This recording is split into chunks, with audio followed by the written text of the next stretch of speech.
Senin pagi polisi menggelar rekonstruksi kasus pembunuhan gadis penjual gorengan di Padang Pariaman, Sumatera Barat. Rekonstruksi turut dihadiri tersangka utama Indra Septiarman dan sejumlah saksi. Seperti apa jalannya rekonstruksi? Kita akan berbincang dengan Kapolres Padang Pariaman AKBP Ahmad Faisal Amir. Selamat petang Pak Kapolres. Sore, selamat petang, Baik. Mas. Pak Kapolres, jadi ada berapa adegan yang diperagakan dalam rekonstruksi kali ini? Apakah ada fakta, temuan-temuan baru dari hasil rekonstruksi hari ini, Pak? Ya, terima kasih. Kami sudah melaksanakan 71 adegan di 8 TKP. 71 adegan, bisakah diuraikan sedikit apakah ada fakta yang ditemukan atau keterangan-keterangan baru yang ditemukan oleh polisi, Pak? Kami dalam melaksanakan rekonstruksi melakukan persesuaian dengan berita acara pemeriksaan yang disampaikan oleh tersangka dan kami adegankan atau reka ulang di TKP tadi, Mas. Itu dimulai dengan pertemuan di warung milik paman pelaku utama, Pak Kapolres? Ya, benar. Kami lakukan TKP pertama di warung milik paman alias DN. Ini pelaku ini membunuh korban, apakah ada ditemukan perencanaan sebelumnya? Atau seperti apa Pak Kapolres? Kami masih mendalami hasil olah TKP tadi untuk bisa kita nantinya intensifkan di dalam gelar. Dan kami tadi dipandu dan berkoordinasi dengan kejaksaan bersama-sama melihat dan melakukan olah TKP tadi, Mas. Ini kan pertama dilakukan, TKP pertama warung paman pelaku. Ini paman pelaku apakah mencurigai gerak-gerik dari IS ini, Pak, sebelumnya? Berdasarkan keterangan dari paman pelaku, tidak mengetahui. Ini paman pelaku yang memiliki warung ini yang ditangkap juga menjadi tersangka perintangan penyidikan atau berbeda, Pak? Ya, benar. Ya. Baik. DN. Ya. Ini kami ingin mengetahui sebetulnya, melakukan aksi pembunuhan 11 hari pelarian. Bisa digambarkan kepada kami bagaimana ini pelaku ini dalam melakukan pelarian sampai sulit sekali dicari jejaknya oleh polisi, Pak? Di dalam melakukan persembunyian, setelah ditetapkan sebagai tersangka, IS ini melarikan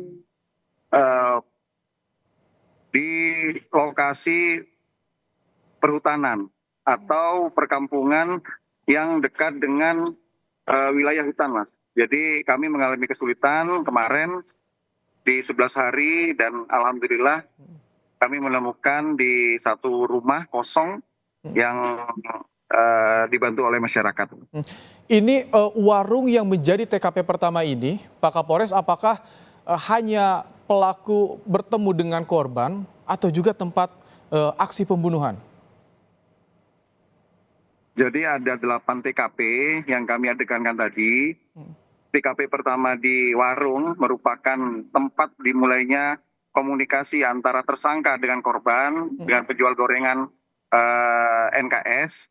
Kemudian TKP 2 dilakukannya penyergapan ataupun di situ penganiayaan, dilanjutkan TKP 3, 4, 5, 6 dan dimakamkan di TKP ke-7. Oke, Pak Kapolres, saat ini Anda masih berada di TKP, ini masih berlangsung rekonstruksi atau bagaimana, Pak? Alhamdulillah sudah selesai, Mas. Kurang lebih sekitar 4 jam kami melakukan dari jam 11 tadi dan baru selesai sekitar jam 14. Pak Kapolres, siapa saja yang dilibatkan dalam rekonstruksi kali ini? Ada 71 adegan dan 680 personel yang dilibatkan. Mengapa pengamanannya begitu ketat di sini, Pak Kapolres? Ya, kami melihat atensi dari masyarakat sekitar, termasuk dari luar kota, yang ingin menyaksikan dan memang sebelumnya sudah ada masyarakat yang sering mendatangi rumah korban. Sehingga berdasarkan perkiraan intelijen, kami harus melakukan pengamanan yang ekstra ketat sehingga tidak terjadi nantinya hal yang tidak diinginkan kepada tersangka ataupun pada masyarakat. Ini 2 tersangka sekaligus menjalani rekonstruksi dan berapa saksi yang dilibatkan hari ini, Pak Kapolres? hari ini melibatkan 4 saksi ya. 4 saksi dengan 2 tersangka. Apakah Anda bisa menyebutkan ini saksi yang mengetahui kejadiannya di mana saja ketika peristiwa yang mana, yang bagian mana yang diketahui oleh saksi ini, Pak Kapolres? Saksi hanya memerankan di TKP pertama aja, Mas. Ketika pertemuan antara pelaku dengan korban? Di pertemuan pertama pada saat membeli gorengan. Baik, Pak Kapolres, dengan 71 adegan yang sudah diperagakan, kemudian juga dengan keterangan-keterangan yang didapat, hasil TKP, hasil olah TKP, rekonstruksi, bagaimana dengan ancaman hukuman pelaku sejauh ini, Pak Kapolres?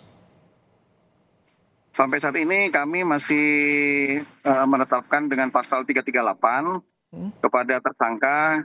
Kami masih mempelajari pasca olah TKP ataupun rekonstruksi ini, Mas. Nantinya kami pelajari dan kami intensifkan dalam pendalaman bukti-bukti baru ataupun fakta di TKP.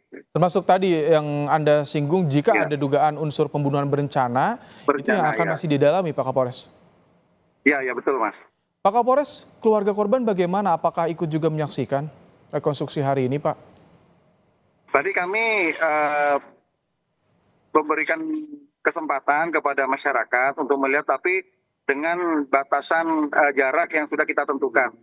Keluarga korban ada, namun tidak semuanya, seperti saudara dan tetangga. Tadi banyak yang melihat langsung, Mas.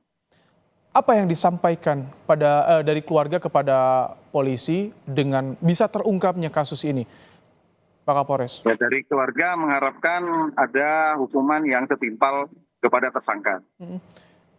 Nanti proses penyidikan yang berlangsung apalagi, usai rekonstruksi apalagi nih akan dilakukan oleh Kami akan melakukan koordinasi dengan kejaksaan, jaksa penuntut umum untuk melengkapi berkas sehingga tahap keduanya itu bisa dilakukan dengan cepat.